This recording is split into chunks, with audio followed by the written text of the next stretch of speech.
Good morning 8th students. இன்றைக்கி நம்ம பார்க்குற லெசன் 7 தாவர உலகம். இது ஒரு உயிரியல் பாடம். தாவரங்களை பற்றி படிக்க போகிறோம். தாவரங்களில் நிறைய பிரிவுகளில் வகைப்படுத்தி வச்சுருக்காங்க. பூக்கும் தாவரம், பூவா தாவரம். அடுத்தது அதே மாதிரி மருத்துவ தாவரங்கள், அதோட முக்கியத்துவம் என்ன, பயன்கள் என்ன, ஒரு வித்திலை தாவரம்னா என்ன, இருவித்திலை தாவரம்னா என்ன, பிரையோஃபைட்டுங்கிறது என்ன, டெரிட்டோஃபைட்டுங்கிறது என்ன, இது மாதிரி நிறைய வகை இருக்குது. ஒவ்வொரு வகையும் அதோட சிறப்புகளோட பார்க்க போகிறோம். ஃபஸ்ட்டு நம்ம பார்க்குறது அறிமுகம்.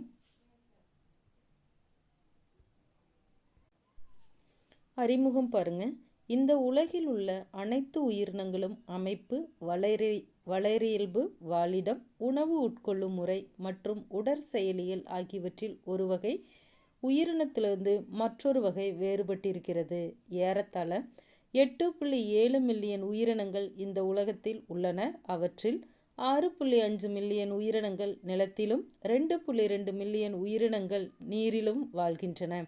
இவற்றில் 4 லட்சம் உயிரினங்கள் பூக்கும் தாவரங்கள் ஆகும். அதாவது உலகத்தில் பார்த்திங்கன்னா நிறைய தாவரங்கள் இருக்கும். ஒவ்வொன்றுக்கும் ஒரு தாவரத்துக்கு இன்னொரு தாவரத்துக்கும் ஒன்று வாழிடத்தில் வித்தியாசம் இருக்கலாம், அல்லது உணவு உட்கொள்ளும் முறையில் வித்தியாசம் இருக்கலாம், அல்லது உடற்சியலியல் முறைகளில் அல்லது வளர் இயல்பில் ஒரு வகை தாவரத்துலேருந்து இன்னொரு வகை வித்தியாசமாக இருக்குது.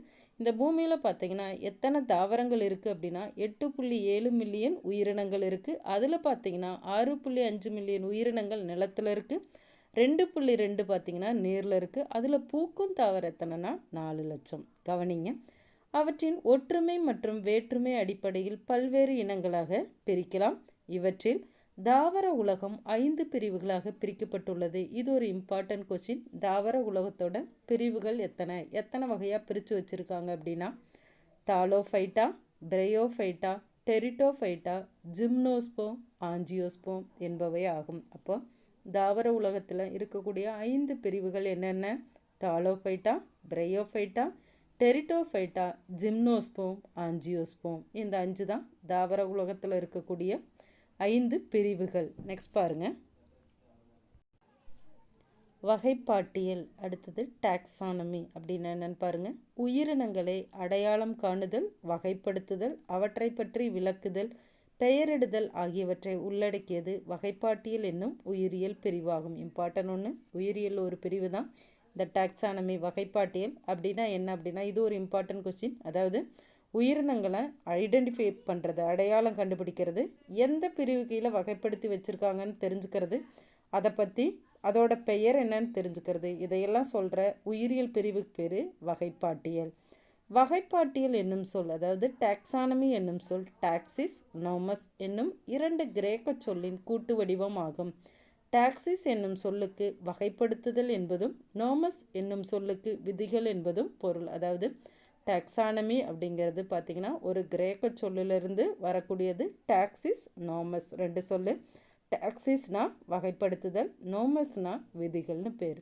நெக்ஸ்ட் பாருங்கள், வகைப்பாட்டியல் என்னும் சொல்லை முதலில் உருவாக்கியவர் அண்டர்லைன் பண்ணி வச்சுங்க. ஃபஸ்ட்டு இந்த வகைப்படுத்துதல்ங்கிற சொல்லை ஃபஸ்ட்டு உருவாக்கியவர் யார் அப்படின்னா அகஸ்டின் பைரமிஸ் டி கேண்டோல் என்பவர் ஆவார். இப்போது வகைப்படுத்துதல், கிளாசிஃபிகேஷன் அப்படின்னா என்னென்னு பார்க்க போகிறோம். கவனிங்க, தாவரங்களுக்கு இடையே உள்ள ஒற்றுமை வேற்றுமைகளுக்கு ஏற்ப பல்வேறு இனங்களாக பிரிக்கும் முறையை வகைப்படுத்துதல் என்கிறோம். இம்பார்ட்டன் ஒன்று, வகைப்படுத்துதல் கிளாசிஃபிகேஷன் அப்படின்னா என்னென்னா ஒரு தாவரத்துக்கு இன்னொரு தாவரத்துக்கு இடையில் இருக்கிற என்ன ஒற்றுமை இருக்குது, என்ன வேற்றுமை இருக்குது அப்படிங்கிறத பொறுத்து அதோட இனங்களை தனித்தனியாக பிரிக்கிற முறைக்கு பேர் தான் வகைப்படுத்துதல். இப்போ பாருங்கள், வகைப்படுத்துதலின் பிரிவுகள். வகைப்படுத்துதலில் எத்தனை பிரிவுகள் இருக்குது அப்படின்னா செயற்கை வகைப்பாட்டு முறை, இயற்கை வகைப்பாட்டு முறை, மரபு வழி வகைப்பாட்டு முறை, நவீன வகைப்பாட்டு முறை. 4 இருக்குது. செயற்கை ஒன்று, இயற்கை இன்னொன்று, மரபு வழி இன்னொன்று, நவீன வகைப்பாட்டு முறை. இப்போ இதில் ஃபஸ்ட்டு செயற்கை வகைப்பாட்டு முறையை பார்க்கலாம். இது மிகவும் பழமையான முறையாகும். தாவரங்களின் புறத்தோற்ற பண்புகளின் அடிப்படையில் வகைப்படுத்தப்படுவது செயற்கை வகைப்பாட்டு முறை. இம்பார்ட்டன் ஒன்று, இது இருக்கிறதுலே ட்ரெடிஷ்னல் மெத்தடுன்னு சொல்லுவோம். அதாவது பழமையான முறை. வெளியில் தெரியக்கூடிய பண்புகளோட அடிப்படையில் தாவரங்களை வகைப்படுத்துறதுக்கு பேர் தான் செயற்கை வகைப்பாட்டு முறை. செயற்கை வகைப்பாட்டு முறையில் மிகவும் புகழ்பெற்றது லின்னேயஸ் முறையாகும். இம்பார்ட்டன் ஒன்று, இவர் தான் வகைப்பாட்டியலின் தந்தைன்னு கூட சொல்லலாம். கரோலஸ் லின்னேயஸ்னு பேர். செயற்கை வகைப்பாட்டு முறையில் ஃபேமஸானது எதுனா லின்னேயஸ் முறை தான். இதனை உருவாக்கியவர் கரோலஸ் லின்னேயஸ் என்பவர் ஆவர். இவர் தமது ஸ்பீசிஸ் பிளான்டாரம் என்ற புத்தகத்தில் இதை பற்றி குறிப்பிட்டுள்ளார். இவர் எழுதின புத்தகத்துக்கு பேர் தான் ஸ்பீசிஸ் பிளான்டாரம். இதில் தாவரங்களை எப்படி வகைப்படுத்துதல்ங்கிற முறையை தான் சொல்லியிருக்கிறாரு. அப்போ செயற்கை வகைப்பாட்டு முறைங்கிறது எதை பேஸ் பண்ணுது அப்படின்னா, தாவரங்களோட வெளியில் தெரியக்கூடிய பண்புகளோட அடிப்படையில் தாவரங்களை வகைப்படுத்தக்கூடிய முறை. அதை உருவாக்குனது யாருன்னா கரோலஸ் லின்னேயஸ். அவர் எழுதின புத்தகத்துக்கு பேர் ஸ்பீசிஸ் பிளான்டாரம். இந்த இயற்கை வகைப்பாட்டு முறையை நெக்ஸ்ட் கிளாஸில் பார்க்கலாம். இப்போ ஹோம்ஒர்க் கொஸ்டின் என்னென்னு மார்க் பண்ணிக்கிங்க பார்க்கலாம். ஃபர்ஸ்ட் கொஸ்டின், தாவர உலகத்தின் 5 பிரிவுகள். ஸ்டார் போட்டு 1 by 1 எழுதுங்க. Thallophyta, bryophyta, pteridophyta, gymnosperm, angiosperm. Next question பாருங்க பார்க்கலாம்.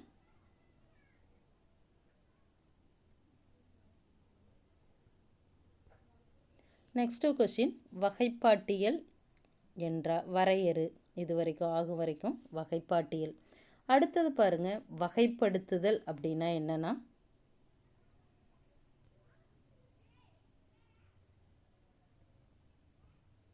அதாவது இதிலிருந்து 3 கொஸ்டின். வகைப்படுத்துதல்னு வரையறு, வகைப்பாட்டியல் வரையறு, தாவர உலகத்தின் 5 பெரும் பிரிவுகள் யாவை. இந்த 3 தான் ஹோம்ஒர்க் கொஸ்டின். இந்த 3ஐயும் ஹோம்ஒர்க்காக படித்து சென்ட் பண்ணிடுங்க. Thank you students.